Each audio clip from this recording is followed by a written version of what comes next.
दर्द हरेंगे, सब कष्ट मिटेंगे, सुख शांति भी देंगे, सबके दाता, सबके मालिक। प्रेम से बोलो, ये नाम नहीं इंसान का, ये काम नहीं इंसान का। अब इस बात को ध्यान में रखिए, अब ये काम चाहे राज का हो चाहे धर्म का, इंसान के बस की बात खत्म हो। जिन पर आप उम्मीद करते हो उनसे मुसीबत आपत्ति दुख और बढ़ेंगे। जब और बढ़ेंगे तभी काम शुरू होगा। जब मकान पूरा गिर जाता तभी नए सिरे से बनाया जाता, और गिरे लगे तो कभी नहीं बनेगा। वैसे ये नीति है, जब खराब अशुद्ध नीति से शुद्ध नीति खत्म हो जाती है तब पुनः धर्म नीति लाके खड़ी करें। आज ये सब काम आपके सामने धीरे अध्यात्म की जड़ें धीरे धीरे मजबूत की जा रही। ये मत सोचिए काम नहीं हो रहा। अध्यात्म की जड़ें इतनी गहरी है, कोई उखाड़ के फेंक नहीं सकता, कोई नष्ट नहीं कर सकता। धीरे धीरे वो मजबूत हो जाएगी और ये दिन आपके सामने अध्यात्म खड़ा दिखाई देगा। लेकिन उसके पहले आपको कुछ करना, नहीं करोगे तो कहा था आपसे कि सतयुग आने के बच्चा निकल कचूमर और किसी का नहीं तुम्हारा निकलेगा। किसी की बात मत सोचो, तुमसे कहा गया, तुम्हारे सामने कहा गया, तो तुम्हें सोचना चाहिए कि अगर हम नहीं करेंगे तो पहले हमारा ही नहीं। और है वो, अब कहते हैं सत्संगी बहुत परेशान है, कचूमर के साथ निकले। तुम्ही ने नहीं माना बात, तुमने गुरु पर विश्वास किया तो कचूमर तो तुम्हारा ही निकले, किसका निकले। ये राजा परीक्षित की तरह कथा तुम्ही को सुनाई गई बैठा 10 जुलाई 1952 से मथुरा में एक कितनी कथा ये सुनाई, लेकिन तुम्हारी समझ में नहीं कुछ आया। अब वो परेशानी जब आई तब तुमको होश आया कि हम कहीं फंस गए, बहुत बुरे फंस गए, बीमारियों में, परेशानियों में, लड़ाई झगड़ों में, झूठे मुकदमों में हम सब फंस गए। यही कलयुग का काम है।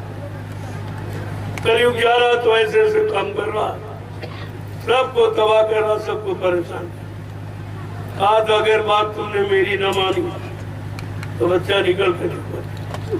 ये कलयुग तुम्हारा कुछ मत, अब निकल रहा तब तुम्हें याद आ रहा कोई न कोई गलती हो गई है, कोई न कोई समझने में कमी हो गई। हम बच्चों को सुना दे लेकिन समझ नहीं पाए, समझ के अपने जीवन में पूर्णतया उतार नहीं पाए, इसलिए ये कमजोर। जय गुरुदेव।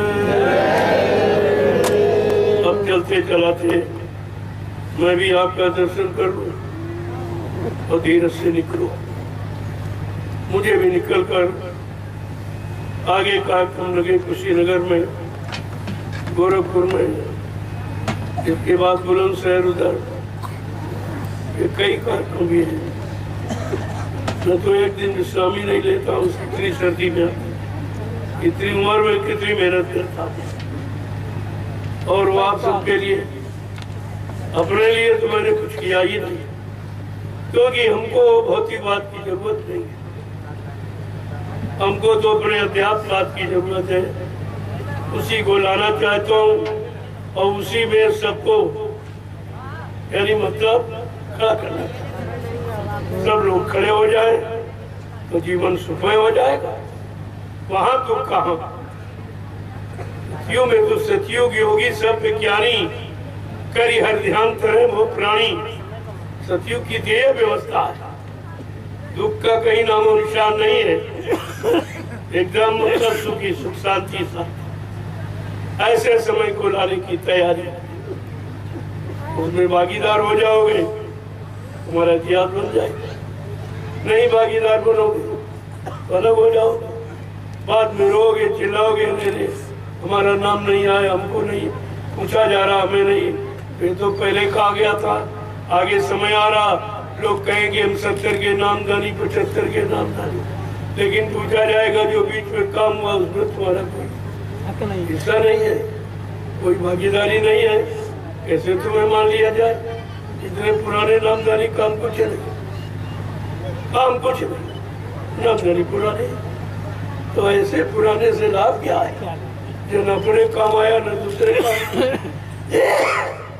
इसलिए हमेशा नया समझो, पुराना समझोगे छूट जाओगे, नया समझोगे तो सीखने की कोशिश करोगे। हम नए हैं, हमें बनना चाहिए, आगे बढ़ना चाहिए।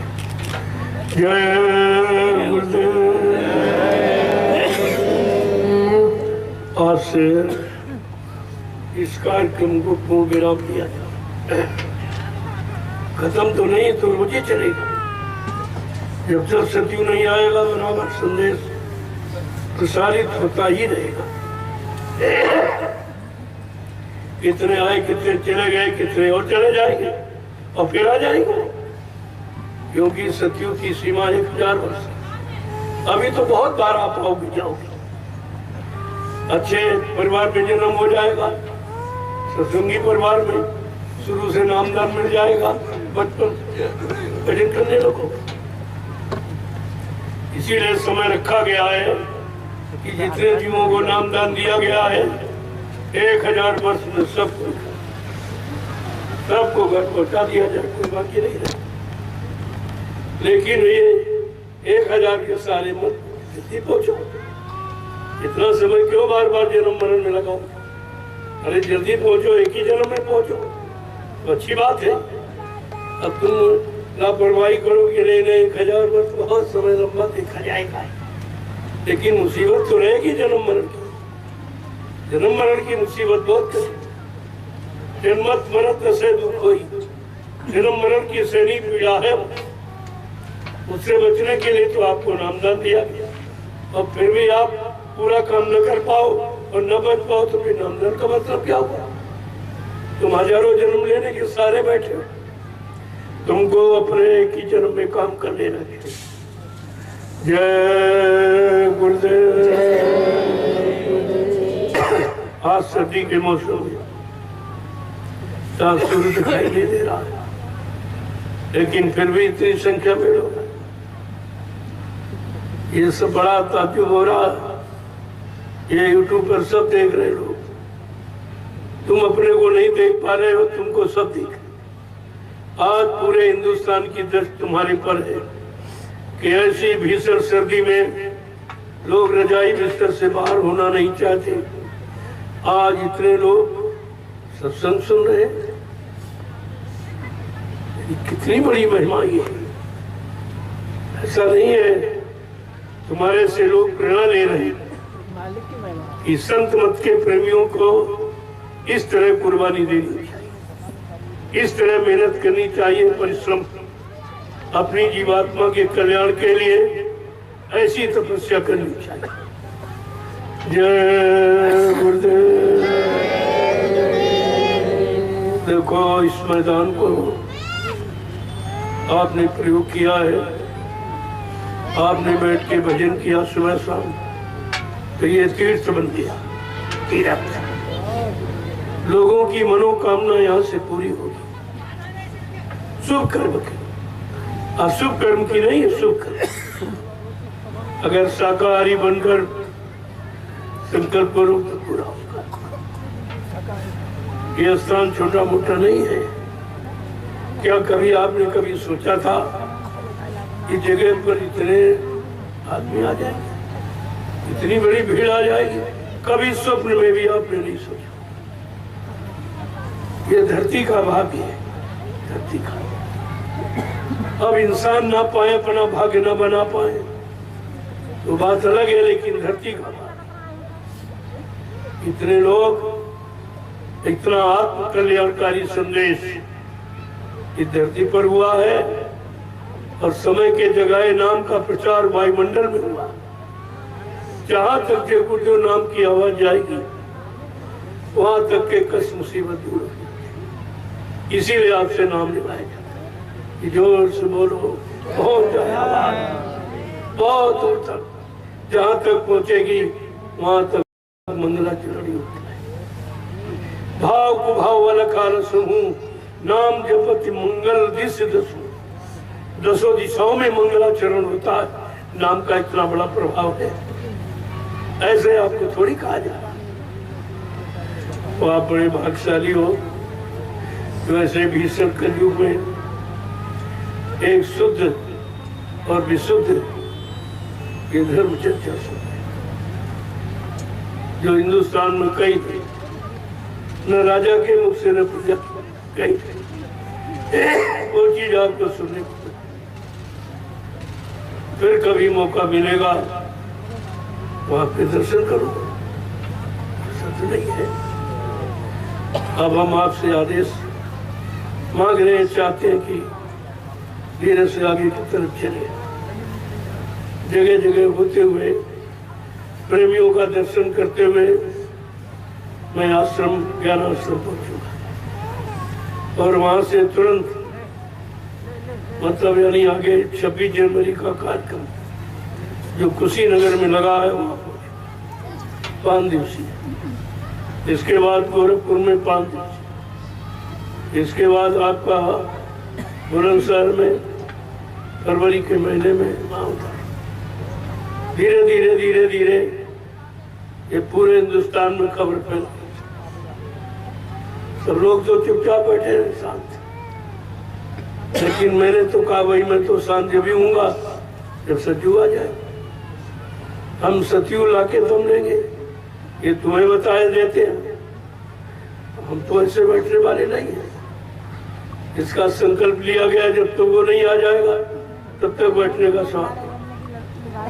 जय गुरुदेव। संगियों, तुम्हें आदर्श बनना है, संदेश सदगुरु का तुम्हें चरितार्थ करना है। ये दिखा देना है कि सफाई अभियान किसे कहते। सरकार का चला तो फेल हो गया और सब पैसा खा गए। अरे पहले के लोग पढ़े लिखे नहीं थे, लेकिन भोजन करते थे घर में और दिशा मैदान जाते थे खेत में। अब पढ़ा लिखा क्या कर रहा, खाना खाता होटल में और दिशा मैदान घर में करता। यानी गंदगी घर में फैलाया।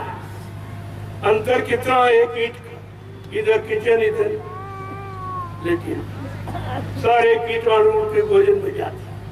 बीमारी का पहला कारण यहाँ पीलीभीत का जल स्तर बहुत ऊपर है। ये गड्ढे जितने लेटिन के हैं, इनका पानी गंदा और स्रोत पे मिल जाता जो तुम पीते। ये सब बीमारी फैलाने के तरीके, ये सफाई नहीं है, विनाशकारी अभियान है। आपको इससे बचना चाहिए। किसी कार्यक्रम में जाओ, आप खुरपी साफ में पूछ लिया भैया किधर दिशा मैदान के लिए आपने बनाया, तो दूर चले जाओ, एक गड्ढा खोदो और रोज जाओ दिशा मैदान पर से मिट्टी खिसका दो। जिस दिन जाओगे गड्ढा अपने आप भर जाए। कहीं प्रदूषण, कहीं गंदगी नाम की चीज दिखाई नहीं देगी। और ये हिंदुस्तान एक दिन तुम्हारे सफाई अभियान को याद करेगा, इसे अपनाएगा। एक नया पैसा खर्च नहीं इसमें, और भूमि की, खेतों की उर्वरक शक्ति नहीं खराब हुआ। इन लोगों ने तो बीमारी फैला दी घरों घरों। ये घर में गंदगी रख रहे हो, ये भी होश तुमको नहीं है। जो गंदगी बिना पढ़े लिखे लोग दूर मैदान में जाते थे, 1 किलोमीटर चलते थे पैदल, तो मतलब एक्सरसाइज हो जाती थी, और गंदगी अपने खेत में थी, तो खेत की उर्वरक शक्ति यानी खराब नहीं।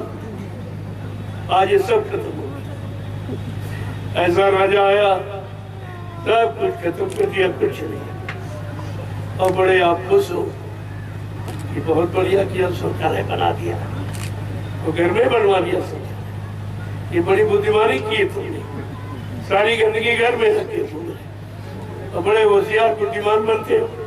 तो बीमारियों से पीछा नहीं छूटेगा। ये तो बीमारी कोई न कोई तैयार होती ही रहेगी। जब तक आप संत महात्मा इनकी पुरुषों की बात नहीं मानोगे, बीमारी तुम्हारा दरवाजा नहीं छोड़ेगी। जय गुरुदेव, जय गुरुदेव, जय गुरुदेव। नाम किसका? प्रभु का प्यारा नाम। सतयुग कौन लाएंगे, विश्व में शांति कौन लाएंगे, जन जन में प्रेम कौन लाएंगे। ये सब गांठ में बांध लो, ये भी काम किसी के बस का नहीं।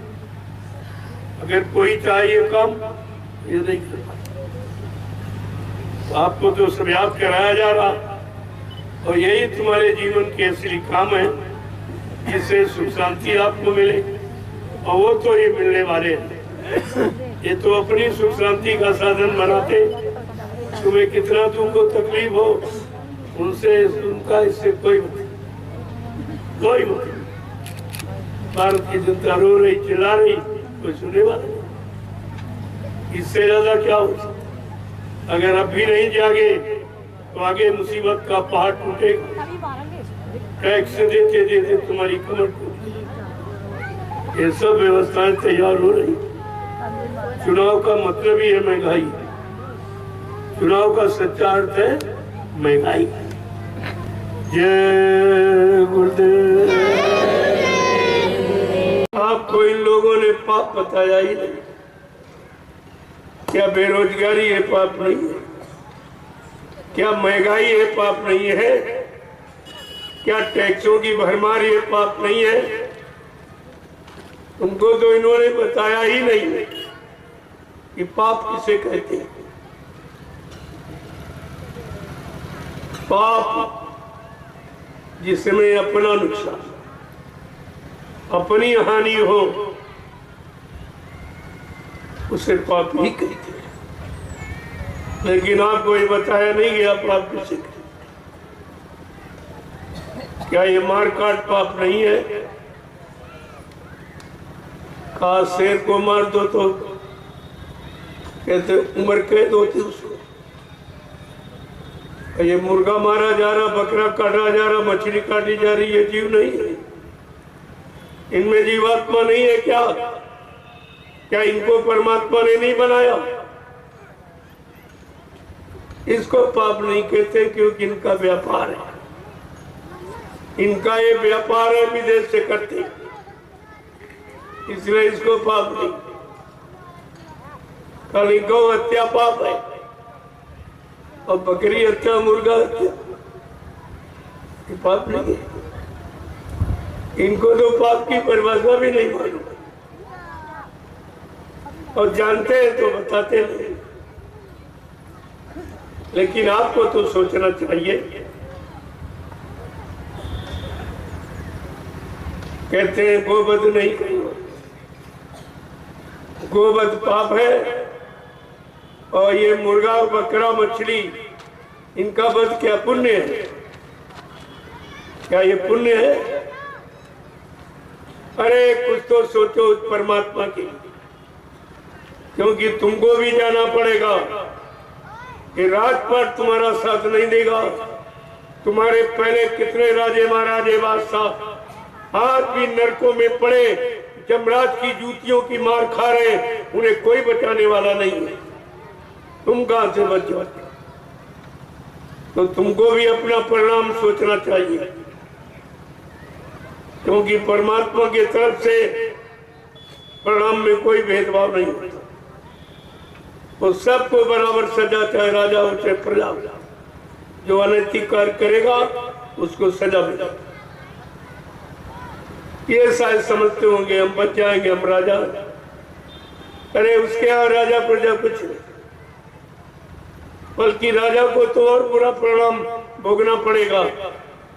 धर्मशास्त्र कहते हैं तब से राज और राज से नरका, इसमें नहीं कुछ फर्क है। तपस्या करोगे तो राजा बनेगे, और राज भोग करोगे तो नरक में चले जाओगे।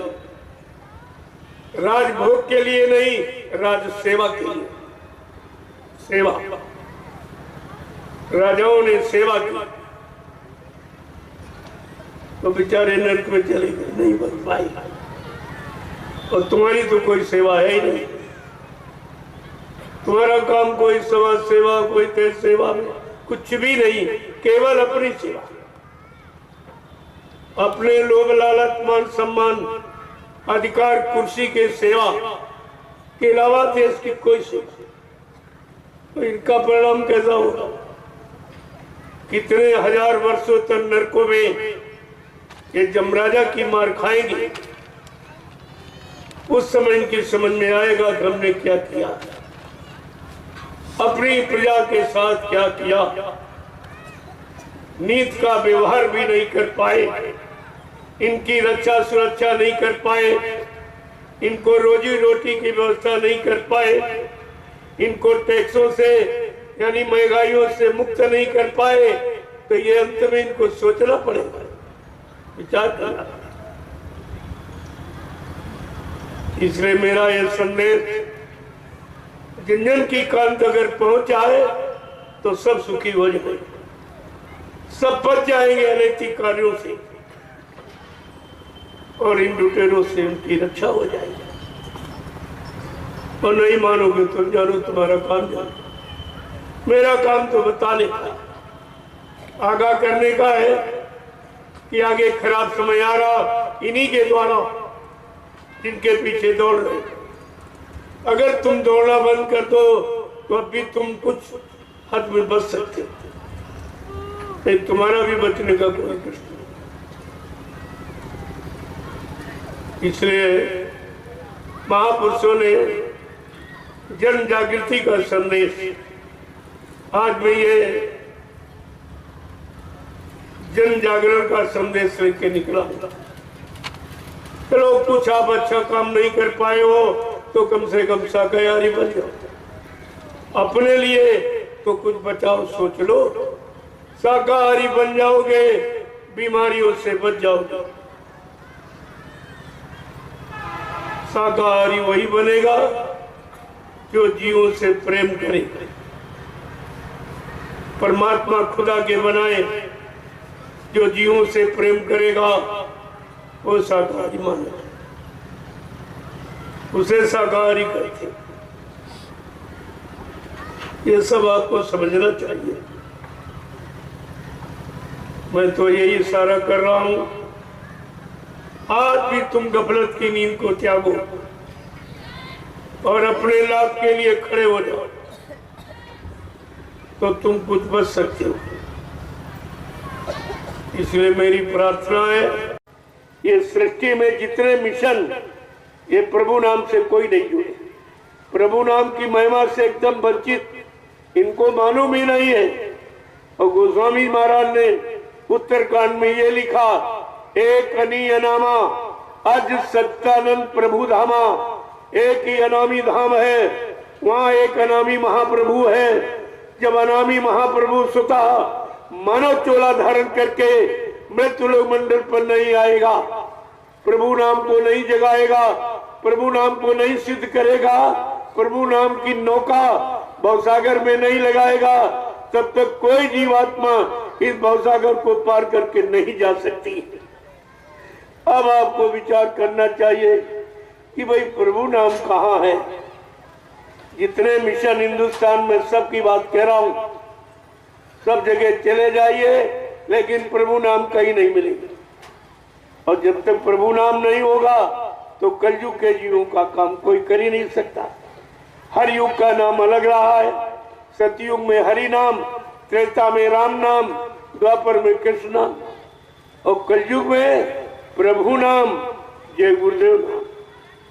जय गुरुदेव का मतलब किसी आदमी इंसान का नाम नहीं है। जय गुरुदेव का मतलब जितने गुरु पहले आए उनकी जय, जितने मौजूद हैं उनकी जय, जितने भविष्य में आएंगे सबकी जय। ये तो ऐसा नाम है जो किसी की निंदा आलोचना बताता नहीं और अपनी कोई प्रशंसा नहीं करता। दोनों चीज। काम करने वाला कभी प्रशंसा मसूरी के चक्कर में नहीं रहता। जिसको काम करना है उसका निशाना काम, वो अपना कोई परिचय नहीं, उसका शरीर का कोई परिचय, वो तो सबका होता है और वही कहते रहेंगे तो फिर काम वाला नाम कहाँ से आए? अरे काम वाला नाम अलग है। जैसे आप लकड़ी का काम करते हो तो तुम्हारा नाम बड़ा ही रख दिया, ये काम का नाम है। लोहा का काम करने वाले लोहार और सोने का काम करने वाले सोनार, ये काम का नाम है। शरीर का नाम तो कुछ और है। ऐसे शरीर के नाम से कोई मतलब नहीं होता है और काम के नाम से यानी मतलब काम होता है और लोगों को लाभ मिलता है, लोगों का काम हो जाता। ऐसे महापुरुष कभी इस चर्म पंचभौतिक शरीर का प्रचार नहीं करते, अपने नाम की कोई चर्चा नहीं करते। कहते भाई मेरा तो कोई नाम नहीं है, मैं बेनाम हूँ। हाँ, माँ बाप ने कुछ न कुछ अपने परिचय के लिए रख दिया होगा, वो तो उनकी बात, उनकी मानसिकता, लेकिन वैसे मेरा कोई नाम। भजन कर ले अरे मानो ये तन बेकार जाता है, ये तन बेकार खोता है। भजन कर ले अरे मानव ये तन बेकार जाता है, ये तन बेकार खोता है। भजन कर ले अरे मानो ये तन बेकार जाता है, ये तन बेकार खोता है। भजन कर ले अरे मानव ये तन बेकार जाता है, ये तन बेकार खोता है। क्या कह रहे महापुरुष?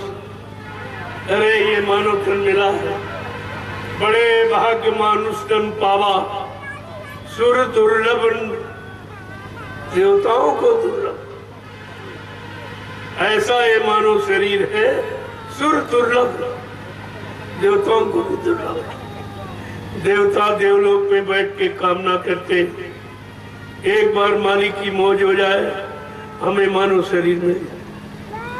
और मृत लोक में मानव शरीर के जानकार संत महात्मा फकीर मिल जाए और उनसे परमात्मा खुदा की प्राप्ति होने वाली युक्ति मिल जाए। कैसे मिलते हैं वो भी करना है। आगे क्या कह रहे हैं कि नर्तन सब नहीं कौनियों देही और जीव चराचर याचत ये। कहते मानव शरीर के बराबर मुकाबले में कोई शरीर नहीं, क्योंकि मानव शरीर में जीवात्मा को परमात्मा से मिलने का अधिकार है, इस जिस्मानी मैजिद में रूह को खुदा से मिलने का अधिकार है। ये दोनों चीजें अधिकारी है, इसलिए मानव शरीर की महिमा है। और कहा जिन्होंने महिमा नहीं समझी, इसको व्यसनों में लगा दिया, बुराइयों में, गंदे खान पान में लगा दिया, गंदे कर्मों में। गोस्वामी महाराज वो भी कहते हैं कि यही तन का फल विषय न भाई, और स्वर्ग हो स्वल्प अंत दुखदाई। कहते इस शरीर का फल विषय भोग नहीं है, विषय भोग नहीं है। क्या है? इतना साफ सा कहते कि नर तन पाए विषय मन ते ही, और पलट ही सुधाते इस 20 ले। अगर नर मानव शरीर पाकर विषय भोगों में गमा दिया तो आपने वही किया जैसे कांच को पकड़ लिया और हीरा को फेंक दिया। हीरा को इतनी बड़ी महिमा है और तुम तो व्यर्थे में गमा रहे हो। तुम शरीर के बारे में जानते नहीं, तुमको केवल इतना सिखाया पढ़ाया बताया गया, आहार निद्रा भय मैथुन, खाना पीना सोना, मल मूत्र त्याग करना, आला औलाद बच्चे पैदा करना, क्या इसके अलावा मानव शरीर मानव जिस्म का कोई काम आपने जाना? बस तुम यही तकसीमी दोसा देता। अरे ये तो पशु भी करता, पशु भी भोजन करता, पशु मलमूत्र त्यागता, पशु के बच्चे होते, और यही तुम्हारा तो पशुओं से भी गए गुजरा है। जो पशु कर रहा वही तुम कर रहे हो। अरे मानव जीवन मिला है, अरे कुछ अलग काम करो। अलग क्या है? परमात्मा की प्राप्ति, तुम्हारी आत्मा का कल्याण हो जाए और मानव शरीर सार्थक, दोनों लाभ आपको मिले। लेकिन ये तुम्हारी समझ में आएगा नहीं, क्योंकि तुम भोगों के रसिया हो, तुम भोगों में पले हो, भोगों में फंस गए हो, निकलना मुश्किल है, बगैर भोगों के रह नहीं सकते हो। तो ये तो रोग छूटने वाला है, ये ऐसा रोग लग गया है जिससे आप छुटकारा नहीं। ये तो जा पर दया भई सतगुरु की, वो ही हुए निहाल और बाकी फंसे काल के जाल। जिन पर सतगुरु दयाल की महान कृपा दया मेहरबानी हो गई, वो इन भोगों से बच पाता। ये बहुत मुश्किल है, बहुत कठिन है। इसीलिए महापुरुषों ने क्या कहा कि प्रभु का भजन सब करो धीरे धीरे, प्रभु का भजन सब करो धीरे धीरे, मिले शांति मन को सभी धीरे धीरे, मिले शांति मन को तभी धीरे धीरे, कि हीरा जन्म ये अमोलक मिला है, हीरा जन्म ये अमोलक मिला है, व्यर्थ में खो रहे हो इसे धीरे धीरे, व्यर्थ में खो रहे हो इसे धीरे धीरे, व्यर्थ में खो रहे हो इसे धीरे धीरे, व्यर्थ में खो रहे हो इसे धीरे धीरे, प्रभु का भजन सब करो धीरे धीरे, प्रभु का भजन सब करो धीरे धीरे, विषय वासनाओं में पागल बने हो, विषय वासनाओं में पागल बने हो, दमन इंद्रियों का करो धीरे धीरे, दमन इंद्रियों का करो धीरे धीरे, दमन इंद्रियों का करो धीरे धीरे,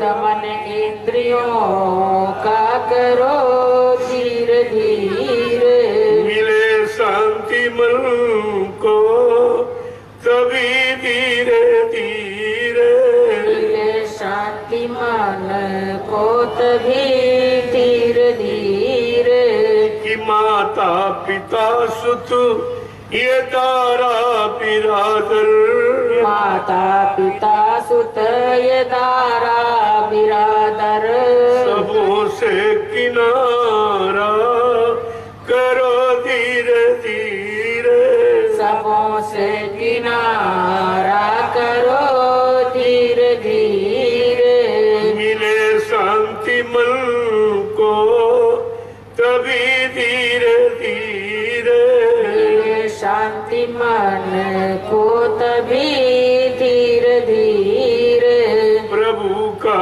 भजन सब करो धीरे धीरे, प्रभु का भजन सब करो धीरे धीरे, जय गुरुदेव, जय गुरुदेव, जय गुरुदेव, जय गुरुदेव, जय गुरुदेव, जय गुरुदेव, जय गुरुदेव नाम किसका, प्रभु का, जय गुरुदेव नाम किसका, प्रभु का, प्रभु का।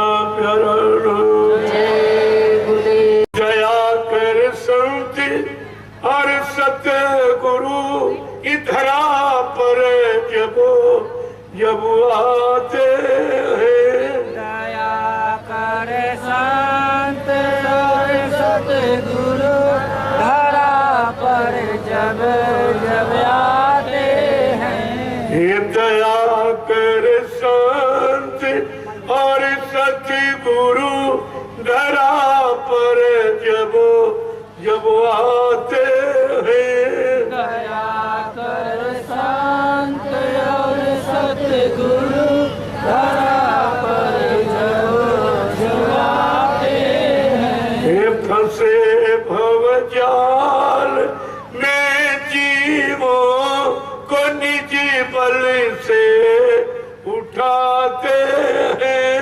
फंसे भव जाल में जीवों को निज बल से उठाते हैं। कहते हैं वो केवल शारीरिक कष्ट दूर करने के लिए अवतारी शक्तियां आई।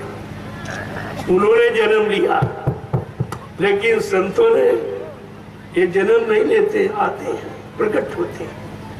वो किस लिए आए हैं? फंसे भवजाल में जीवों को, जो भवसागर में जीवात्मा फंस गई उसे निकाल कर उसको धुरधाम पहुंचाते। ये संत अवतार ये काम करता है, इसीलिए कलयुग में संत अवतार है। अन्य अवतारों की गरिमा आप उपमा मत करो। उन्होंने तो मार काट हिंसा किया, लेकिन संत मार काट हिंसा नहीं करते, अपने सत्संग वचनों को सुना सुना कर जीवों में परिवर्तन कर देते। उनके खान पान में, उनके भाव विचार में, उनके कर्मों में ये परिवर्तन कर देते। इतना बड़ा काम दया का हो, ये दया के द्वारा करते। आगे क्या कह रहे हैं महापुरुष कि सुना सत्संग की महिमा, पता घर का बताते हैं। सुना सत्संग की महिमा, पता घर का बताते हैं। ये सुना सत्संग की महिमा, पता घर का बताते हैं। सुना सत्संग की महिमा, पता घर का बताते हैं। लेकिन रामकृष्ण का अवतार हुआ, उन्होंने क्या पता बताया? राम कहते मैं साकेत धाम से आया हूँ, कृष्ण कहते मैं गोलोक से आया हूँ। तुम्हारी जीवात्मा सत्यलोक की रहने वाली, जब तक सत्यलोक सचखंड अनामी धाम से कोई शक्ति नहीं आएगी तब तक जीवात्मा का काम नहीं होगा।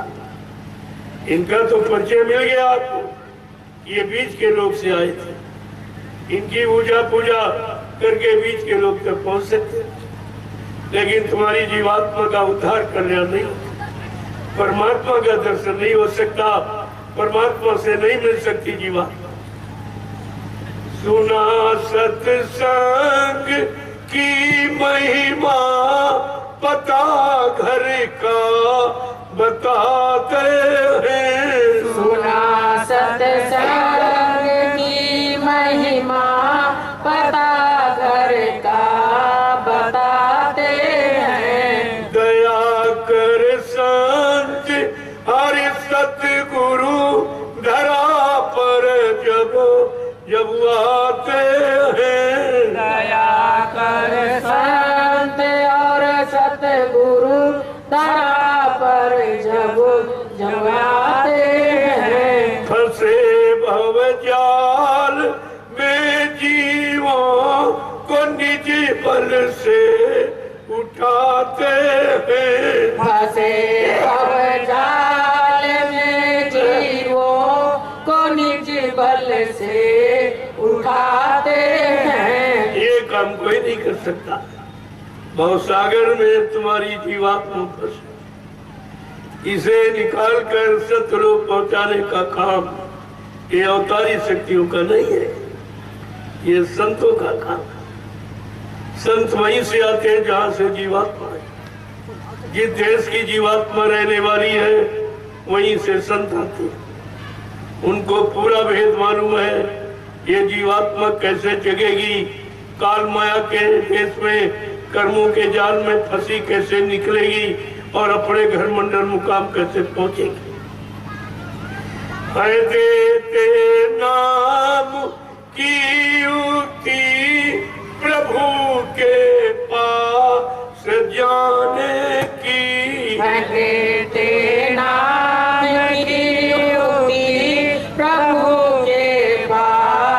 जाने की है देते नाम की युक्ति प्रभु के पास जाने की। है देते नाम की युक्ति प्रभु के पास जाने की।